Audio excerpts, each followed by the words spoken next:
Buenos días. Hola, buenos días a todos. Buenos días.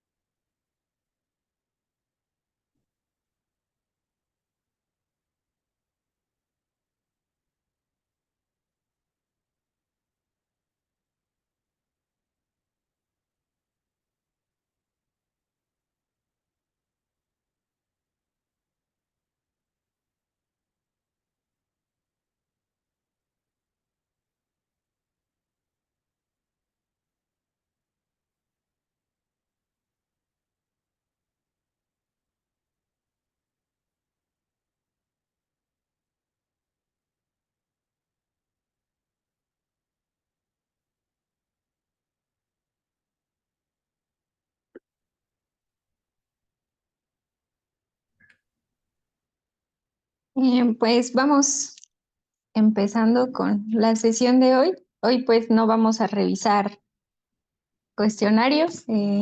Al final de esta presentación, que son las limitaciones y errores comunes, ya les voy a dejar el cuestionario que corresponde a este tema y el tema que vimos ayer. Entonces, para entender y ver las limitaciones del método y algunos errores que podemos cometer. Voy a comenzar por mostrarles estas imágenes de pulsos o de señales que serían señales teóricas. Aquí la primera que les presento es la señal que veríamos como en el caso que les mostré ayer, ¿no? Que tenemos un pilote sin resistencia en ninguno de sus lados. Está por ahí flotando en el aire. No hay resistencia en el fuste y tampoco tiene resistencia en la punta. Entonces, el único medio que es muy veloz es la pila. Y lo que veríamos, idealmente, es el pulso inicial que les marco aquí en azul, que es justamente donde comienza a subir la velocidad de partícula. Aquí es donde inicia el pulso. Comienza a viajar, ya lo habíamos visto también, hacia abajo hasta la punta del pilote, que es esta línea azul. En este eje les marco el tiempo, y cuando llega a la punta y encuentra este cambio importante de impedancias, la onda regresaría, que sería esta línea roja, y el pulso final comenzaría justamente aquí, donde otra vez comienza a subir la velocidad de partícula por esta reflexión de punta que tenemos. Así se le llama reflexión de punta. Y si ven, en el medio no tenemos nada, es una señal plana que va sobre el eje cero de las velocidades de partícula. Sería como el caso ideal para una pila sin resistencia. Esto también podríamos ver algo parecido en cuando tenemos elementos en suelos poco resistentes. Un segundo caso lo podríamos ver cuando la pila se encuentra empotrada en un medio con muy alta resistencia. Entonces la resistencia la va a encontrar justamente en la punta de la pila, ¿no? Al final de la pila. El método se ejecuta igual, damos el golpe en la cabeza de la pila, tenemos el pulso inicial aquí justo donde sube la velocidad de partícula. La onda comienza a viajar hacia el final de la pila, esta primera línea, y después cuando llega aquí, la onda encuentra un cambio de resistencia y regresa, pero la manera en que vamos a ver la velocidad de partícula en esta ocasión va a ser diferente porque al final tenemos una alta resistencia. ¿Esto en qué se podría traducir? En que la impedancia del medio 2 es mayor que la impedancia del medio 1, siendo el medio 1 la pila. Entonces vamos a ver un aumento de la impedancia y vamos a ver una reflexión negativa en este eje de referencia de las velocidades de partícula.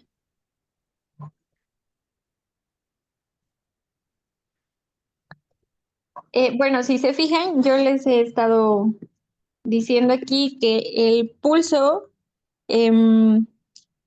inicial y final se toma cuando comienza el cambio en la velocidad, ¿no? Tenemos una onda plana, aquí también, y de pronto tenemos este cambio de pendiente también. Justamente cuando inicia ese cambio de pendiente es cuando leemos el inicio y el final de la pila. El tiempo que transcurre desde este inicio hasta este final es el que nos va a dar la longitud de la pila. Acuérdense que en realidad el tiempo se mide 2 veces la longitud respecto a la velocidad del medio. Pueden encontrar y pueden hacer interpretaciones un poco diferentes, pero digamos que equivalentes.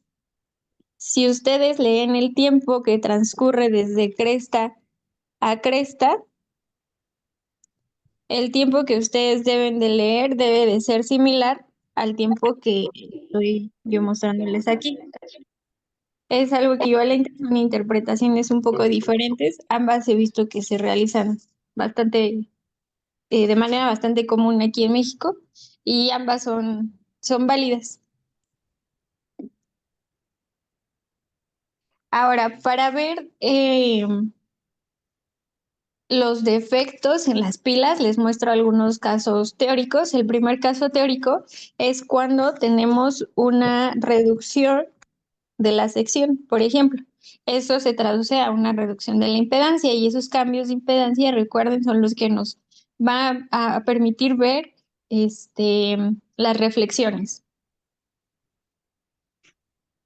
Entonces, estas líneas que ven aquí en este recuadro son las que representan el viaje del pulso que estamos emitiendo con el martillo. Aquí doy el golpe, inicia el pulso, justamente inicia también el pulso en la señal. Llegamos a la interferencia, al cambio de impedancia y tenemos una primera reflexión. Esa primera reflexión también la podemos observar en el registro, ¿no? Que sería esta. Una parte del rayo sigue viajando, que sería esta. Y esa parte del rayo llega hasta el final de la punta y se refleja. Llega al inicio, justamente donde tenemos nuestro acelerómetro, y vamos a ver ese pulso final. Pero Sí, ya voy. Vamos a ver, 2 minutos. Vale.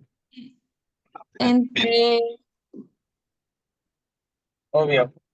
Ay, Entonces, ¿pueden apagar su micrófono? No veo quién es para... sí, está bien. En medio, entre la primera anomalía que encontramos y el pulso de por punta, vemos otras reflexiones.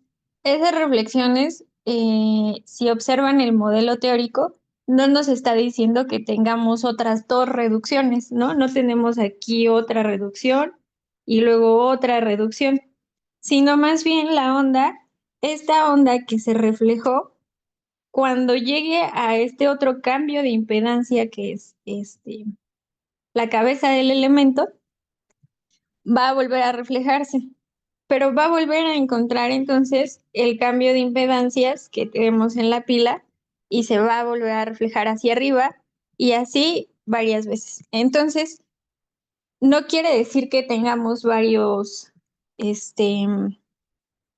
defectos en el elemento, sino que la onda se quedó atrapada viajando en ese primer cambio de impedancias y nos está metiendo un poco de de señales que pudieran pensar, que se pudiera pensar que son anomalías, pero pues en realidad no lo son. Son reflexiones debidas a la misma anomalía, la primera, la que estamos observando en la primera reflexión.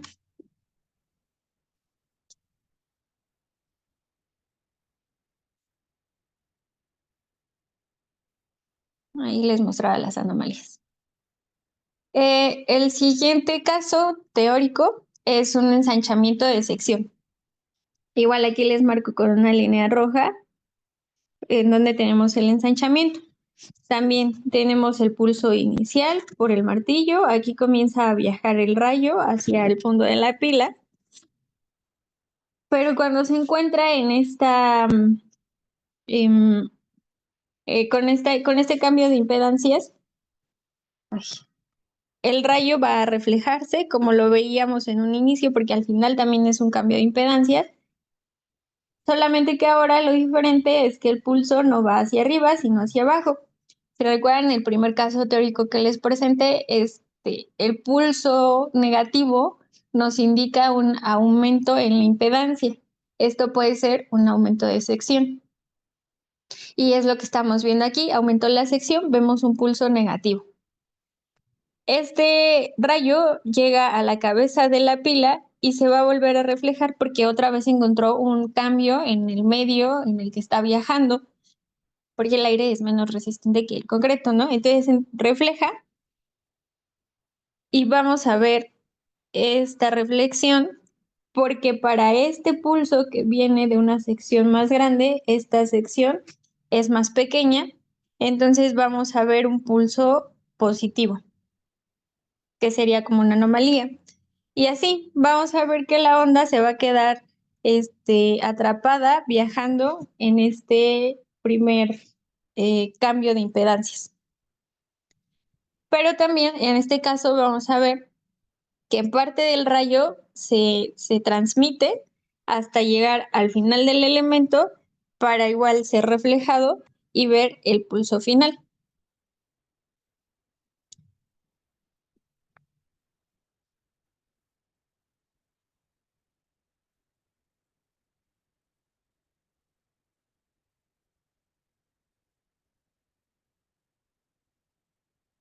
Esos dos pulsos que se ven ahí hacia abajo no quiere decir que sean dos ensanchamientos, sino que son la misma reflexión.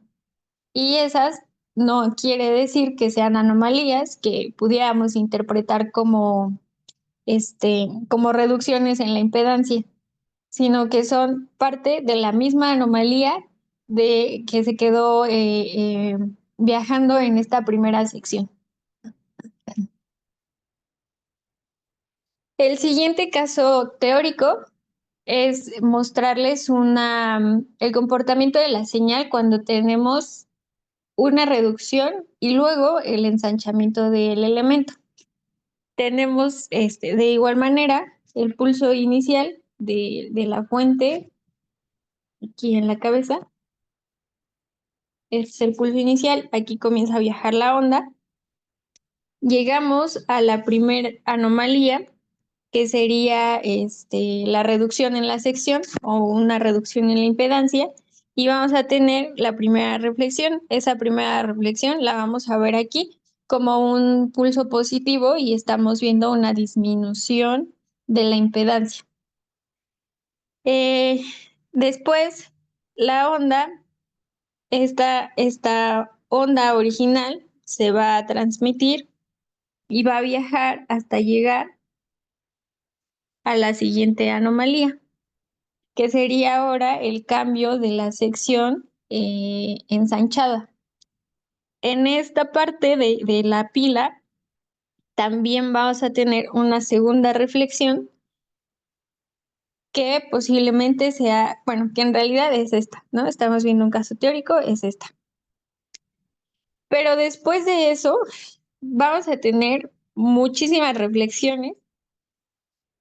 Algunas van a ser estas, las que se quedaron atrapadas en la primera sección, donde tenemos el primer cambio de sección, y la segunda eh, anomalía también va a causar que otra parte de la energía se quede por aquí atrapada, ¿no? En la segunda anomalía. Entonces, si ven, tenemos muchas reflexiones, tanto en la primera como en la segunda sección, donde estamos encontrando anomalías. Y bueno, también parte del pulso sigue viajando hasta el final de la punta, que es reflejado y vemos un pulso final. Si ven, aquí la amplitud del pulso final es menor a la amplitud del pulso inicial. Y si se fijaron en los primeros casos teóricos, teníamos una amplitud muy similar entre el pulso final y el pulso inicial. Esto es porque la energía, la mayor parte de la energía se quedó atrapada en los primeros cambios de sección. Entonces, cuando llega al final de la punta, es muy poca la energía la que ya estamos viendo, aunque alcanza a ver la punta y alcanza a regresar, es menor la energía y lo vamos a ver con una menor amplitud en el pulso. Ok, Una pregunta, sí. ¿y por qué no se toma la curvita hacia abajo, o sea, la que sigue? ¿Cómo sé que cortó allí en el pulso final y no en la que sigue hacia abajo? Ah, necesitas conocer la longitud de la pila, en qué medio está el elemento que estás probando y asignar tu velocidad, ¿no? Entonces, a lo mejor aquí podrías cumplir con la longitud aproximada del elemento, pero en este caso teórico el elemento está en un medio libre, sin resistencia. Entonces, no podríamos ver un pulso, este pulso hacia abajo no lo podríamos tomar como la punta la reflexión por punta, porque no estamos metiendo resistencia en la punta del elemento. Si en este caso teórico nosotros metiéramos un medio muy resistente hacia la punta del elemento, pues entonces sí, lo que tendríamos que esperar es una reflexión negativa. En caso práctico, para eso necesitas la mecánica, en donde está empotrada la pila que estás ensayando. Aunque sea un suelo resistente, siempre que sea suelo, pues el concreto va a tener mayor velocidad que el suelo. Entonces, cuando tienes una pila en suelo, lo común, lo que esperas es ver un pulso positivo. Por eso no puede ser el negativo. Ok, ok. Entonces, eso significa que aquí el suelo es un suelo, pues vamos a decir, blando, una arcilla, limo. Ajá, si tuvieras un suelo blando, verías algo de esta manera. Y te digo, aunque sea un suelo más o menos resistente, no sé, unas arenas un poco compactas, no son más veloces que el concreto. El concreto sigue teniendo mayor densidad, velocidad de propagación de onda, entonces esperas aún de esa manera un pulso positivo. Entonces, siempre tiene que ser positivo para terminar la punta, si no estamos en rocas. Ajá, siempre y cuando, exacto, siempre y cuando el medio sea menos resistente que el concreto, que es lo más común de hecho. Ok, gracias. Sí, Una consulta, sí. y en el caso que fuera, digamos, el medio circundante de roca, o digamos la base, ¿no? La punta, donde, digamos, se asienta el piloto, si fuera roca, digamos, ahí el pulso sería diferente, o positivo igual sería. Pues si la roca, que yo he visto algunas pilas empotradas en roca, pero roca un poco meteorizada, un poco, ay, que perdió un poco ya de resistencia porque se intemperizó, un poco fracturada, así. Entonces, su resistencia sí es menor todavía a la del concreto que estás utilizando y todavía esperas este pulso positivo, Mm, a menos que sea Algún, muy, muy resistente. Pero sí, en lo ese, más común es eso. Si fuera muy resistente la roca, habría de esperar que el pulso sea negativo entonces. Ajá, exacto, como el caso que les presentaba en un inicio. Ok, ya, gracias. No, de qué. Este caso, ¿no? Que tenemos un material muy resistente en la punta del elemento, entonces vemos un pulso negativo. Pero lo más común Mm, es esto, ver el pulso positivo. de acuerdo, gracias. Sí,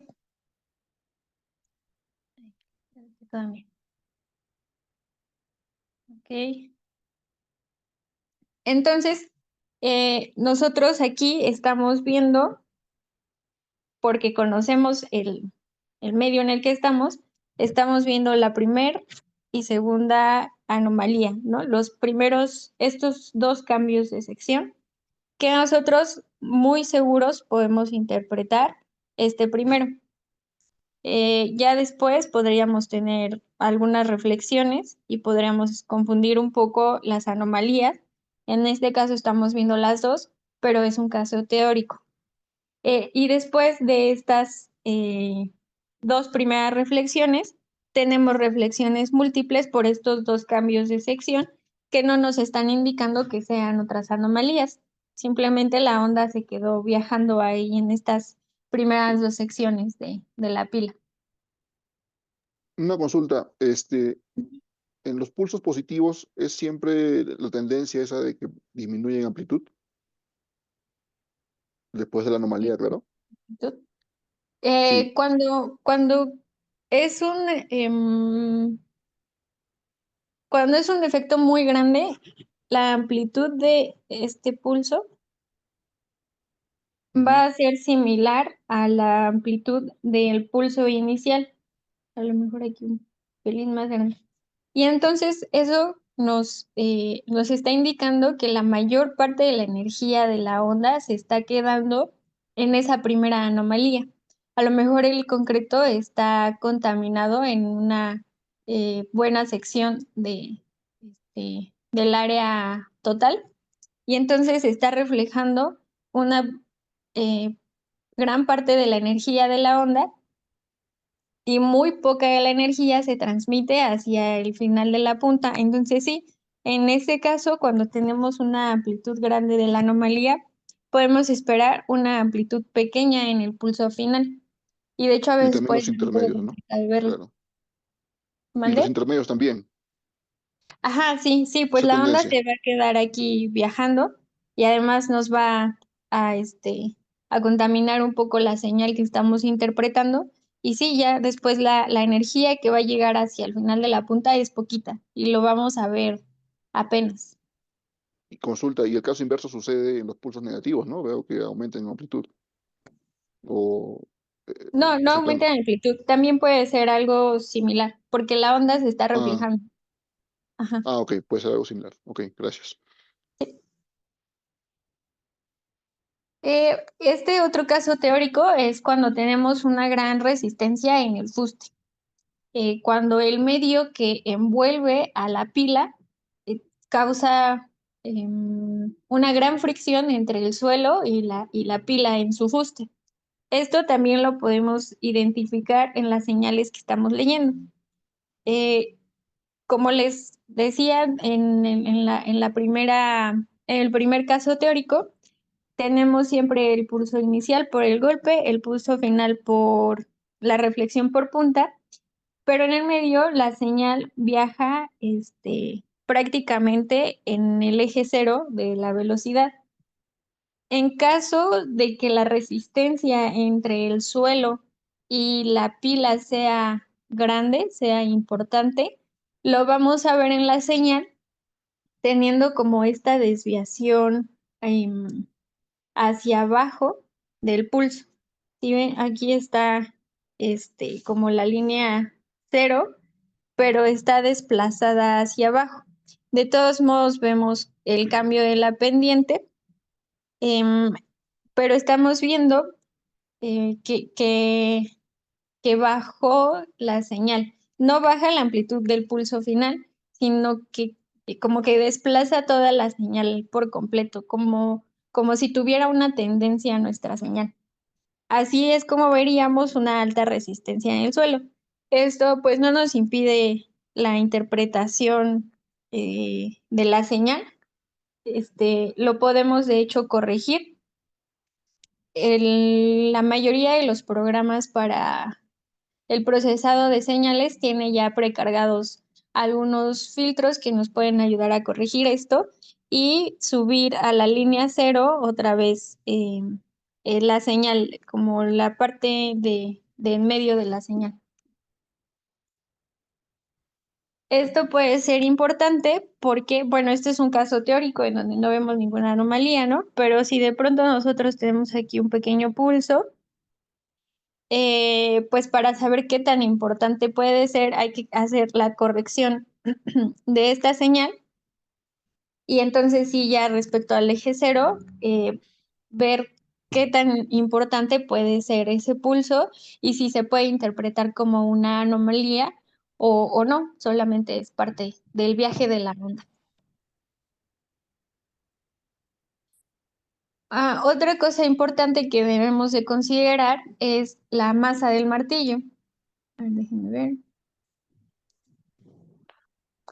Bueno, preguntan, ¿el tratamiento y filtro de señales es como con registros sísmicos?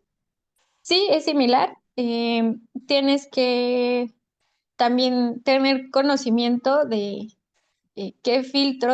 con qué filtros cuentas y cuáles te van a ayudar para el tratamiento de la señal que tienes. No siempre es necesario filtrarlo, se necesita a veces un procesamiento sencillo cuando las señales son muy buenas, pero a veces sí cuesta un poco de trabajo de verlas, entonces sí se aplica un mayor procesado. Pero sí, también tenemos que filtrar la señal y demás. Eh, bueno, en la masa del martillo. Cuando tenemos una mayor masa, tenemos o estamos aplicando una mayor fuerza. Eso se traduce en aplicar o transmitir una mayor energía que puede llegar a caracterizar una mayor longitud, porque tiene una mayor longitud de onda y puede llegar un poquito más lejos. Aquí les presento casos así sencillos, algo solo muy ilustrativo. Por ejemplo, si tuviéramos un martillo pequeño, eh, como a lo mejor de 1 kilo, vamos a tener un pulso con un ancho muy pequeño. Si aumentamos la masa, el pulso va a aumentar en ambos sentidos, en su amplitud y en la distancia que cubre ese pulso. Después, si volvemos a aumentar la masa del martillo, vamos a volver a aumentar la amplitud y la distancia que cubre ese pulso. Entonces, si ven, podemos caracterizar diferentes cosas. Si tuviéramos en una pila una anomalía que cubriera más o menos el tamaño de este martillo, pues lo vamos a ver, ¿no? Aquí se puede reflejar la onda y vamos a ver la reflexión en en esa pequeña anomalía. Pero si ahora es más grande el pulso y tenemos esa misma pequeña anomalía, pues el pulso ya ni siquiera lo va a ver, es más grande que la anomalía y no la va a caracterizar. Y pues ya la otra longitud, pues ni se diga, ¿no? Entonces podemos ver caracterizar diferentes anomalías, longitudes con diferentes masas de martillo. Por eso también es importante variar la masa del martillo. Con una mayor masa, la energía se puede disipar menos. Inge, una preguntota. Sí, dime. Es rápido. ¿Eso está normado? Por ejemplo, yo he visto equipos en los que, por ejemplo, traen diferentes martillos, traen de plástico, traen de metal. Mi pregunta es si está normado o se deben de usar los diferentes tipos de martillo en la prueba. En la ASTM menciona que se deben de usar diferentes masas de martillo. hasta donde yo he entendido y he leído esta norma, no te dan como tal la masa que debe de tener el martillo que estés utilizando, solo menciona que debes utilizar diferentes masas en cada elemento que pruebes. Pero los equipos, los martillos que traen deben de estar bien calibrados, o sea, el peso debe de ser bien conocido. Y ajá, también he visto que tienen algunos equipos como para añadirles esta parte metálica, como para hacerlos más pesado. Pero también he visto que hacen el golpe con esa parte metálica. Y eso sí ya está fuera de la norma, porque lo que marca la norma es que la masa no debe de dañar nunca al elemento. Y de hecho, la misma normativa indica que se debe de utilizar un plástico rígido que cubra al martillo para evitar que el mismo martillo dañe el elemento. Correcto. Bueno, entonces mi última pregunta va enfocado también a eso. Por ejemplo, si se prueban diferentes tipos de martillos, el informe final debe de llevar los registros de cada martillo, ¿no? Quiero pensar. Presentas, ajá, al final presentas una o, bueno, al final les voy a mencionar más o menos cuántas, pero regularmente una señal. Esa señal es la que te está caracterizando mejor el elemento. Si tú estás encontrando diferentes características con diferentes martillos, presentas ambas señales e indicas la interpretación de cada una y por qué está indicándote cosas diferentes, ¿no? Que tienen que ver en realidad con la amplitud de la onda. Muy bien, Inge. Está muy bien. Gracias. No, de qué. Eh, no siempre es mejor utilizar una mayor masa.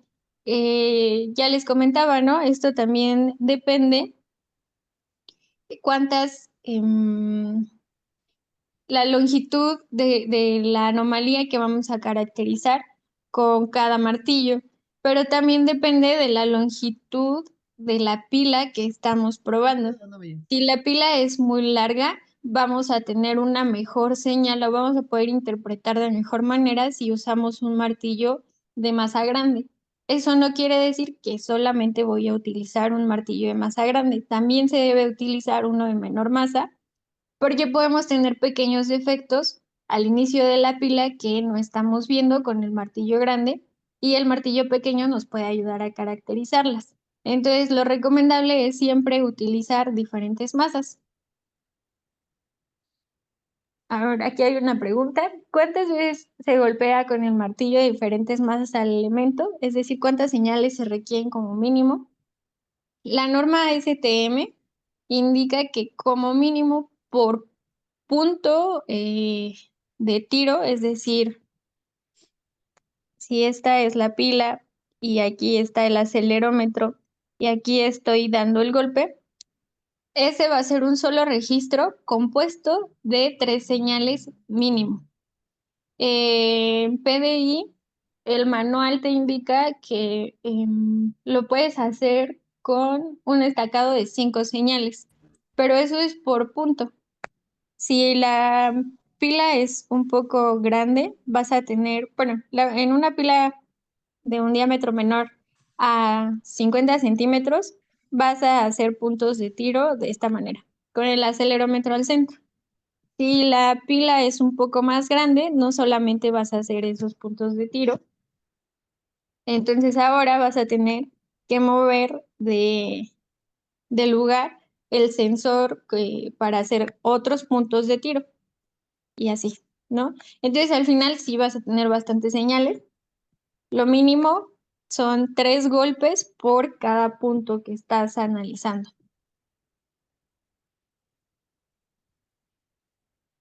Entonces, lo que comentábamos, si tenemos una gran masa en el martillo, la onda va a ser más grande y en elementos muy pequeños, pues en realidad no vamos a caracterizar mucho, ¿no? Porque la onda va a comenzar aquí, y después, cuando encuentre la punta de la pila, se va a reflejar de la misma manera. Entonces vamos a ver algo así, que pues en realidad no nos está dando información de la pila más que a lo mejor la longitud, ¿no? Si reducimos un poco la masa, pues vamos a ver un poquito mejor el elemento. Al menos aquí vamos a poder decir que no hay alguna anomalía. Y si reducimos aún más la masa, acorde a la longitud del pilote, pues vamos a poder caracterizar bien esa pila o pilote. Y vamos a poder decir que no tiene anomalías, o si vemos algún pulso, pues que sí tiene y más o menos a qué profundidad está. Entonces, es muy importante considerar el martillo, la masa del martillo que están utilizando. Aquí les muestro un caso práctico. Ya dejamos mis dibujos. Esta es una señal. La primera es una señal obtenida con un martillo de masa chica. Y estamos viendo en este segundo registro.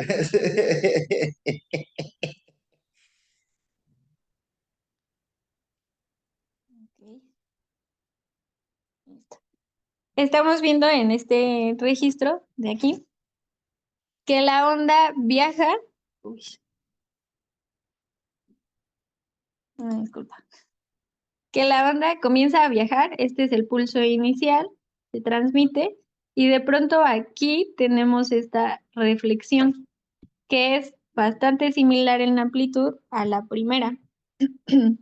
Y después, pues ya, vemos múltiples reflexiones a lo largo de todo el registro y pues no logramos distinguir bien en dónde se encontraría la punta de la pila. Con este martillo pequeño en esta pila estamos caracterizando una anomalía que está muy cercana a la cabeza de la pila, cosa que no vemos en esa misma pila, en este otro registro, utilizando una mayor masa. Esta anomalía no la podemos ver porque es pequeña y aparte se encuentra antes de que el pulso siquiera termine, este primer pulso. Entonces, el pulso ya llega hasta acá y ni siquiera se entera que aquí había una anomalía. Pero aquí podemos caracterizar muy bien hasta dónde llega la pila.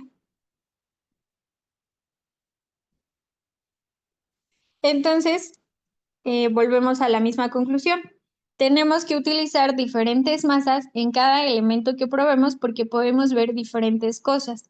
En el caso de esta pila, pudimos caracterizar bien la longitud de la pila con el martillo de mayor masa, pero con el martillo de menor masa, aunque no caracterizamos bien la longitud de la pila, podemos ver que existe una anomalía muy cercana a la cabeza de la pila que con el otro martillo no vamos a ver.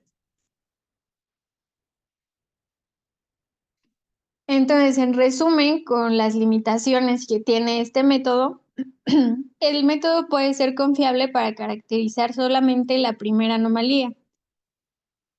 Lo veíamos en los casos teóricos donde teníamos los cambios de sección, que después de la anomalía la señal digamos que se enmascara,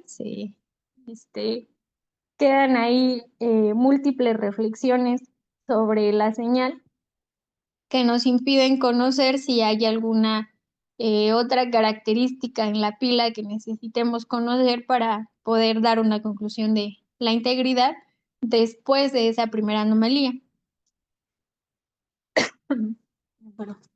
Entonces, las reflexiones pueden ser debidas a una sola anomalía, no necesariamente que tengamos varias en cada pulso que tenemos en el registro.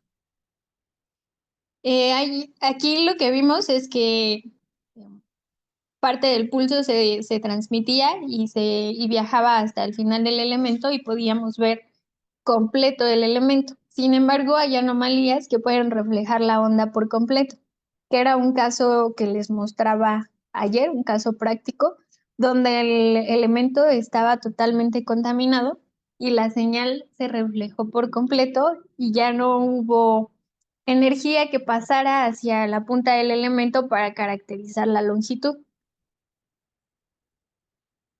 Cuando encontramos un defecto, lo ideal es poder realizar otras pruebas. ¿Qué otras pruebas? El cross-hole, pero regularmente no se preparan para cross-hole. Entonces, podría ser el siguiente paso, la extracción de un núcleo. También les comentaba ayer hacer como una sísmica paralela para ver qué tanto reduce la velocidad en esa sección y más o menos asociarlo a una calidad del concreto. El medio envolvente en donde se encuentra el elemento puede influir en la respuesta que veamos en la señal que estamos interpretando. Como les mencionaba, esto se puede corregir en gabinete.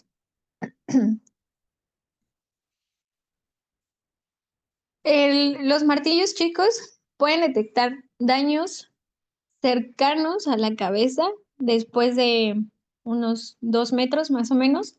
Sin embargo, esos primeros metros no los estamos caracterizando tampoco. Así como el martillo grande tiene una buena amplitud, y cubre una gran distancia, aunque el martillo chico nos esté dando más información, pues no nos está dando información completa. Hay de todos modos una pequeña sección de la cabeza de la pila que estamos dejando descubierta. Y de hecho, sí hay algunos casos en que se tiene la pila, esta digamos la primera sección, este sería como el pulso pequeño. Y lo que pase antes de este pulso, de que acabe este pulso pequeño, pues no sabemos si hay algo o no. Hemos encontrado algunos casos en donde las pilas muy cercanas a la cabeza, no sé, unos 50 centímetros más o menos, tienen de pronto algunas oquedades. Eso no lo caracteriza la prueba, pero sí lo podemos caracterizar complementando con la prueba de velocidad-fuerza que les platicaba el día de ayer. Con eso podemos ver esos pequeños cambios en los primeros metros de la cabeza. ¿Es esto? Ajá. Otros errores comunes durante la toma de datos es ejecutar la prueba en una superficie con irregulares o con el concreto no sano. Eh, a veces las ejecutan por tiempos, no sé, en el concreto sin haber descabezado la pila. Vamos a encontrar entonces que el concreto ahí está, tiene irregularidades. Si acaso la pulen, pues veríamos una cabeza contaminada, veríamos defecto y no podríamos caracterizar el resto de la pila. Si la descabezan, pero no la pulen, al momento de ejecutar los golpes podemos tener un poco de dispersión en la señal y no ver correctamente las reflexiones que necesitamos. De hecho, ni siquiera podríamos tener una señal interpretable. Por ejemplo, ¿no? La señal más o menos debe de verse algo así. Y cuando nosotros golpeamos en una superficie irregular, regularmente se ve algo como así. Y entonces ya ni siquiera sabemos en dónde inició bien el pulso, ni siquiera el pulso inicial, y pues ya no digamos el pulso final. Entonces siempre debemos de tener una correcta preparación de la pila para poder ejecutar las pruebas. Inge, una consulta rápida. Ajá. Igualmente, volviendo a la normativa, ¿está normado de que toda la cabeza debe ser pulida o simplemente con una parte? Porque yo me he encontrado casos en donde a veces no pulen toda el cabezal de la pila. Lo que está normado es que debes de realizar la prueba sobre concreto sano y pulido. Pero si la pila es muy grande, eso también ya puede ser un poco más por practicidad en obra. Si la pila es muy grande, puede ser muy tardado pulir toda la cabeza de la pila. A mí me parece un poco más sencillo, pero podría ser más tardado. Entonces, lo que puedes recomendar es que pulan solamente los puntos de tiro. Les voy a dar un poco más adelante las recomendaciones. Yo creo que mañana les presento cómo se deben de preparar los elementos. Algunas recomendaciones de cómo podrían hacer el pulido. ¿Qué tantos pulidos, qué tantos puntos de tiros necesitan dependiendo del diámetro de la pila? Y puedes ejecutarlo sin problemas, siempre y cuando cumplas con la normativa, ¿no? De no mayor a 30 centímetros de separación entre punto y punto. Y que aseguren que esos puntos de pulido van a estar bien ejecutados. Entonces, sin problema podemos realizar la prueba siempre y cuando nos encontremos también dentro de estos puntos pulidos. Muy bien, gracias. Sí. Un error común también es utilizar una sola masa en la fuente. No sé, decir que el elemento es largo y entonces solamente usar un martillo de masa grande. Lo recomendable, pues, es, como les decía, usar, si tienen dos masas diferentes, utilizar las dos masas. El golpe debe ser conciso y seco. ¿A qué me refiero con esto? Que el martillo no quede rebotando después de que ejecutan el golpe, porque eso también contamina la señal. Esta prueba no requiere de un golpe demasiado fuerte. Si ya golpeamos varias veces con diferente intensidad y la energía no se transmite, es probable que el concreto en el que estamos haciendo la prueba no sea un concreto sano, sea un medio más lento y entonces no está activando el acelerómetro para iniciar el registro. Algunos errores también puede ser una mala colocación del sensor sobre la cabeza. Este debe de ir vertical y adherido a la superficie en total contacto con la superficie de la cabeza de la pila. También se puede presentar el error de manipular el cable del sensor o el sensor durante la toma de datos. Yo he visto que algunas veces, en lugar de ocupar un material que permita adherir el sensor a la pila, lo agarran con la mano el sensor, ¿no? Entonces, pues entre que estás viendo el equipo, entre que das el golpe y demás, pues pueden mover un poco el sensor y también contaminar la señal de los registros que estás tomando. Cuando el sensor se debe de conectar alámbricamente al equipo, pues también durante la toma de los datos no puedes manipular este sensor, de que si te atraviesas con la persona que está dando el golpe y mueve un poquito el sensor, eso también mete ruido a la señal y estás tomando señales de mala calidad. Los errores más comunes durante el procesado pueden ser que se intente interpretar múltiples reflexiones o múltiples anomalías, cuando ya vimos que en realidad pueden deberse a una sola anomalía. Otro error puede ser aplicar filtros pasa baja o pasa alta en exceso y eliminar el comportamiento real de la señal. O sea, intentar limpiar tanto la señal que eliminamos ya a lo mejor algunas anomalías que pudieran ser de importancia. También el disminuir la amplificación de la señal al final del elemento. Esto es un poco tramposo. Lo que ya les comentaba es que podemos ver el pulso inicial, ¿no? Tener una anomalía por aquí y después ver el pulso final. Pero oye, es que yo no quiero ver este pulso. Entonces, pues le voy a bajar la amplificación a mi señal. Y ya, pues yo digo que aquí está la punta del elemento y esto es una pequeña reflexión que no tiene importancia y no se interpreta como una anomalía.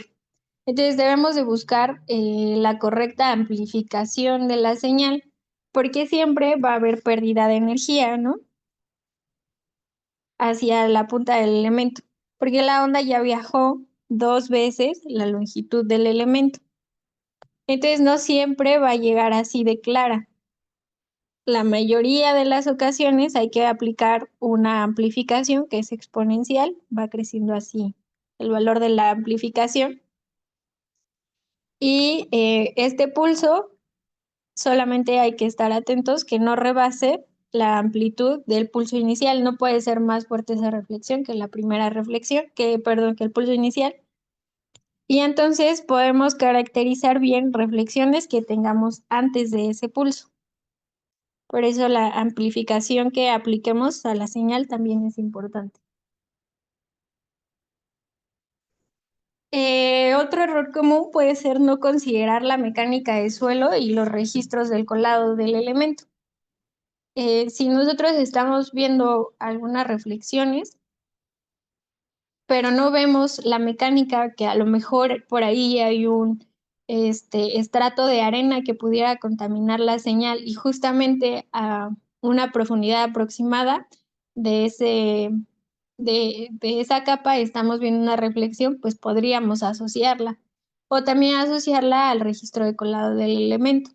Pero muchas veces no se toma en cuenta esta información que nos puede dar mayor certeza en la interpretación de las señales que estamos haciendo. ¿Cómo podemos mitigar los errores en campo? Bueno, antes de ejecutar la prueba, debemos asegurarnos que el elemento fue descabezado. Se nos debe de informar, de hecho, qué longitud se descabezó. Regularmente es entre 1 y 1.5 metros. Y que se realizó un pulido correcto. O sea, que nosotros cuando pasemos la mano sobre el pulido, la superficie es totalmente lisa, no se sienten bordes, no se ve porosidad en el concreto, es totalmente lisa y podemos ejecutar entonces la prueba. Es recomendable y bien normado utilizar martillos de diferentes masas en cada elemento. Debemos asegurar que el sensor está en contacto con el elemento y que se sostiene verticalmente sin necesidad de sostenerlo con la mano, como les decía. Nosotros durante la toma de datos no podemos manipular el sensor ni el cable, nada que tenga que ver con el sensor. Cuando lo colocamos, así se queda y nadie lo agarra ni le mueve tantito. Debemos evitar también manipular el cable o el sensor durante la lectura. ¿A qué me refiero con esto? A veces quedamos, uno queda por dentro, el que va a ejecutar los golpes, y la persona que está leyendo las señales queda por fuera. Y a veces uno mismo por fuera trata de como acomodar el cable, a lo mejor de pasarlo sobre alguna varilla o algo así. No podemos tocar para nada el cable durante la toma de datos. Inge, Eh, ajá, una pregunta. Si hay sí. trabajos alrededor, ¿eso nos puede provocar algún error? Cuando los trabajos no son sobre, digamos que justo a un ladito del elemento, no. Yo he trabajado en obras ruidosas donde está la maquinaria trabajando en otra sección y no contamina la señal. Hemos hecho comparativas, ¿no? Entre trabajar con esa maquinaria y pedir que paren la maquinaria, y los registros son iguales. Las frecuencias entre la maquinaria y las que estamos leyendo nosotros son bastante diferentes y el tiempo de lectura pues no permitiría ver esas otras frecuencias. Em, Regularmente en las obras te piden probar una primera sección, ¿no? Van trabajando por secciones ellos también. Entonces terminan una primera sección, la preparan y cuando tú vas a ejecutar las pruebas, ellos ya están trabajando en otra sección. Entonces en realidad no se interfieren unos con otros. Ah, ok, gracias, Inge. Sí. Inge, una consulta rápida y tiene que ver con el punto que había dicho de la manipulación de las señales. ¿Cómo ser realmente lo más honesto en ese sentido? Porque hay casos, incluso los clientes te dicen que manipules la señal con la finalidad de que el registro presente que tu pila está sana. Entonces, Ujú. se debería trabajar en la normalización de presentar resultados, yo considero, porque es lo que le digo, los clientes incluso a veces te dicen, pues manipula la señal porque si no ya no te doy contrato. Mi pregunta va enfocada a eso, ¿cómo ser lo más honesto en cuanto a la presentación del resultado final? Mira, desde campo uno puede darse cuenta, preliminarmente de los resultados que quizás, vamos a tener al final. Desde que estamos tomando la lectura, debemos de ver una buena reflexión de punta. Si no estamos viendo la reflexión por punta, es que desde un inicio no estamos aplicando los parámetros iniciales que necesita ese elemento, ¿no? La amplificación, la ganancia.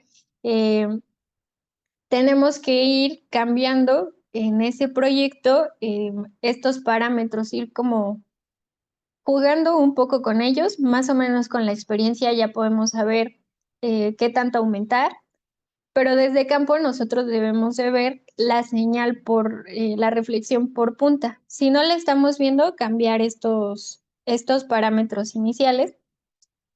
Y si de plano no se ve, entonces hay alguna interferencia antes de la reflexión por punta. ¿Qué puede ser esa interferencia? Una reflexión antes de la longitud. Em, si estás viendo esa reflexión, en gabinete no te puede salir algo diferente a lo que estás viendo en campo. Entonces, desde un inicio, tratar de recolectar señales de buena calidad en donde podamos ver la reflexión por punta o, en su defecto, la reflexión hasta la que se tenga integridad.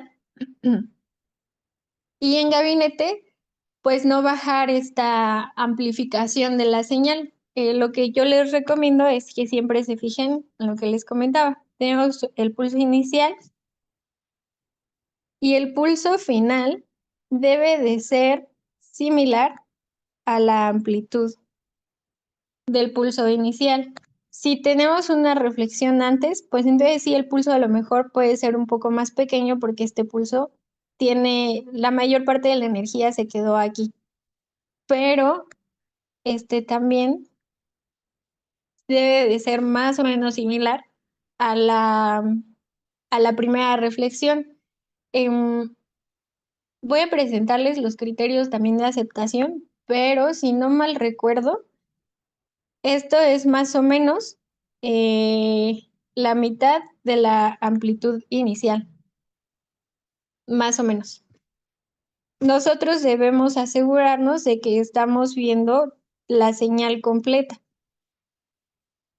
y meter los parámetros adecuados para poder ver siempre esa señal.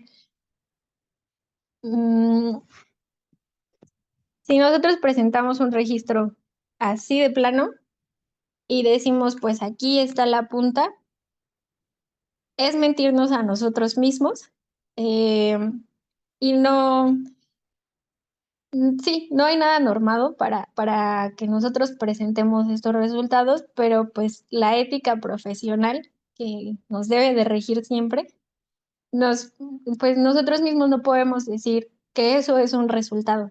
Si de plano ya hice todo, ya amplifiqué la señal y no logro ver la reflexión por punta, bueno, ese resultado no es concluyente y necesito repetir la prueba, cambiar algunos parámetros, a lo mejor una masa diferente, desde un inicio, una frecuencia de muestreo diferente, pero repetir la prueba y no decir que esto ya está bien, que es un elemento sano.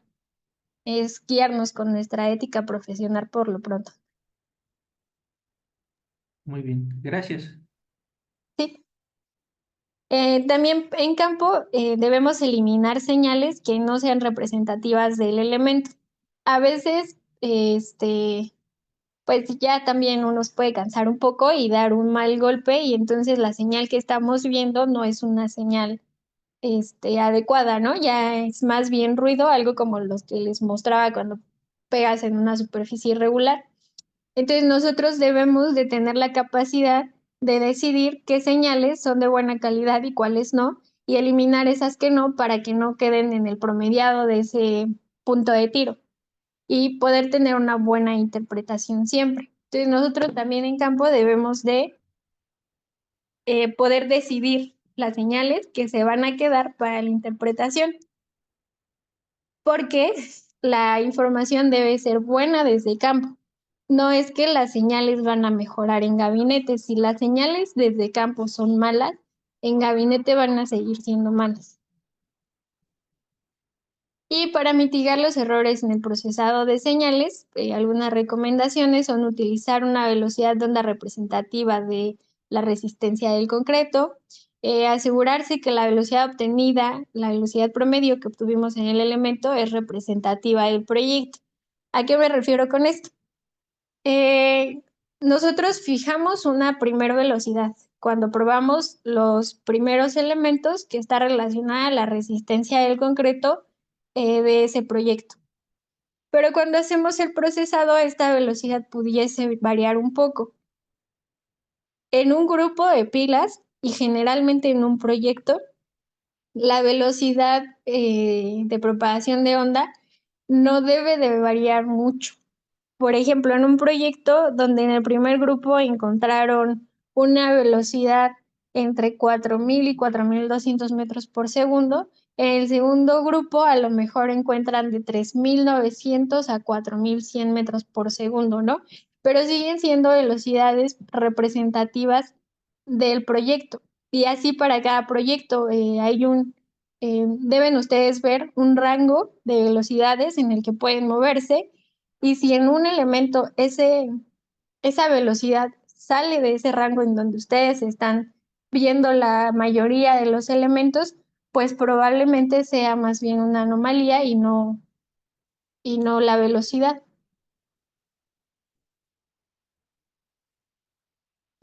Siempre se debe observar el final de la pila o depende de la resistencia del otro material. ¿Qué pasa si ambos materiales son parecidos? Sí, siempre, lo mejor es siempre ver el final de la pila. La verdad es que no me he encontrado un caso en el que no se vea que tengan una resistencia parecida, pero en ese caso, si tú tienes una resistencia muy parecida, la reflexión la puedes ver un poco más pequeña, que de todos modos la puedes amplificar, pero sí puede ser, inicialmente puede ser un poco más pequeña, porque también una buena parte de la energía se va a transmitir y solo una pequeña parte se refleja, entonces puedes ver ahí una amplitud más pequeña. Pero siempre y cuando exista diferencia en los materiales, ¿no? Eh, de todos modos, pues el contacto te da también ahí una diferencia de impedancias y te provoca esta reflexión. Entonces, sí, en teoría deberías de ver reflexión siempre. Amplificar la señal con mayor intensidad al final del elemento, de manera que se observe la reflexión por punta, pero que no distorsione la señal. Esto debemos de asegurarlo y ahora que veamos el procesado de señales, les voy a mostrar cómo el abuso de filtrado de señal puede distorsionar por completo la señal que estamos interpretando. Entonces siempre también es un poco de experiencia saber qué tanto sí y qué tanto no.